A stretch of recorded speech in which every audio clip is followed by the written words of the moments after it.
This is DG Vision Network. The point remains that the young people are the ones who make change happen in most societies. Why is this so? A variety of reasons. First of all, the passion and the idealism of youth is critical for human progress. Second, as young people, they typically, you take out a Femi Falan or one or two people, but as young people, they don't have the fear of school fees to pay. When you are 54 and you are thinking of the children's school fees in a few weeks, it's harder to make a decision about protest than when you are 18 and there is nobody working.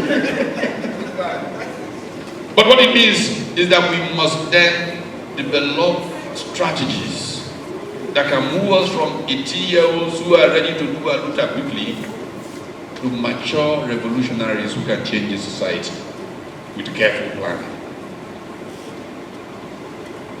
I set up in 2004 the Center for Values in Leadership for a very simple reason.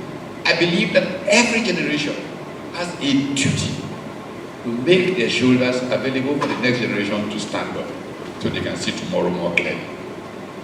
And that was part of our effort to groom the next generation in leadership. One of the tragedies of the Nigerian condition is that we've turned the whole idea of democracy upside down. Democracy is supposed to be people holding governments accountable.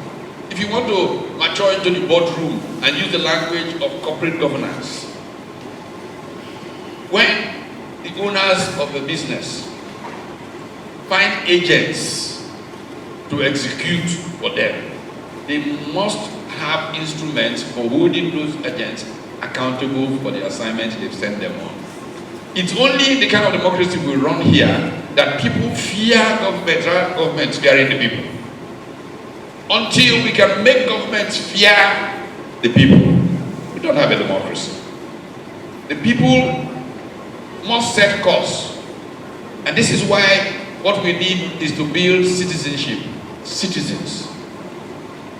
People who have a passion for a shared humanity.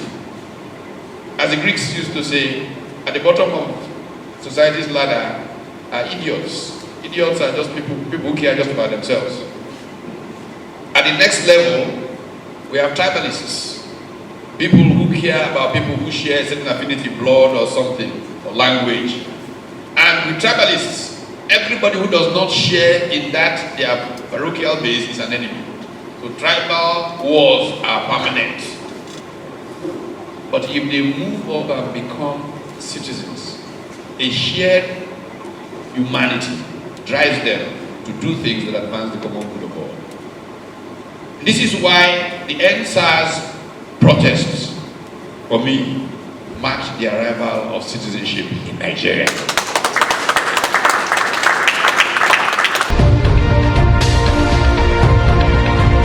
This is DG Vision Network.